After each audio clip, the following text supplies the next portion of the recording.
hindi mo kalad ka rin niya. Sige, ipasok mo yun dyan. Ikaw. Puro kayo yabang. O, ngayon kayo magyabang. Sige. O, ayan. O, sige.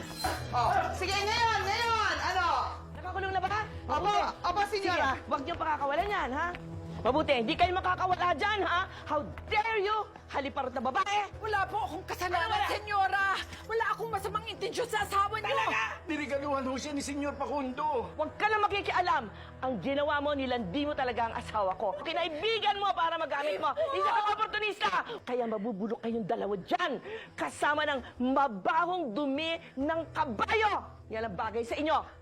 Sige, huwag papakawalan yan. Huwag papakainin.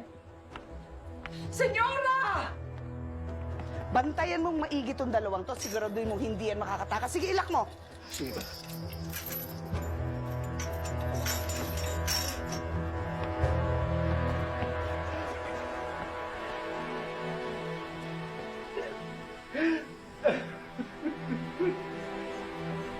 Napakalupit ni Senyora sa atin.